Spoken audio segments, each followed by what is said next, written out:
కోట్ల రూపాయలతో చర్లపల్లి, అది అసలు రైల్వే స్టేషన్ అంటే ఎవరో నమ్మరు, అది చూస్తే ఎయిర్పోర్ట్లా ఉంది. అది శంషాబాద్ ఎయిర్పోర్ట్ని తలదన్నేలా చర్లపల్లి స్టేషన్ని నిర్మాణం చేయటం అనేది విశేషం.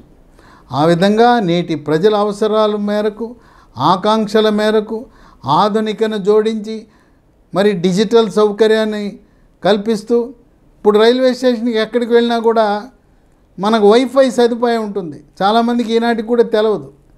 మనం స్టేషన్కి వెళ్ళగానే వైఫై ఆన్ చేసుకుని దాన్ని ఉపయోగించుకునే అవకాశం ఉందని గమనించండి. దానికి ఏం ఛార్జ్ వేయరు, ఫ్రీగా ప్రతి రైల్వే స్టేషన్లో కూడా మేజర్ రైల్వే స్టేషన్లో ఇంటర్నెట్ సదుపాయం ఉందని గమనించండి, దాన్ని ఉపయోగించండి.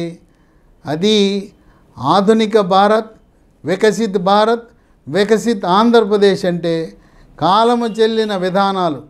రైలు బోగీల నిర్మాణము, రైలు బోగీల నిర్వహణ కూడా పాశ్చాత్య దేశాలకు ధీటుగా త్వరలో అమెరికాలో, జర్మనీలో, జపాన్లో ఉన్న బుల్లెట్ రైళ్లు కూడా మన భారతదేశంలో ప్రవేశపెట్టి గంటకి 220 కిలోమీటర్ల వేగంతో మన ప్రయాణికులను విమాన స్పీడ్తో గమ్యాన్ని చేర్చడానికి రంగం సిద్ధం చేస్తున్నారు భారత రైల్వే శాఖ.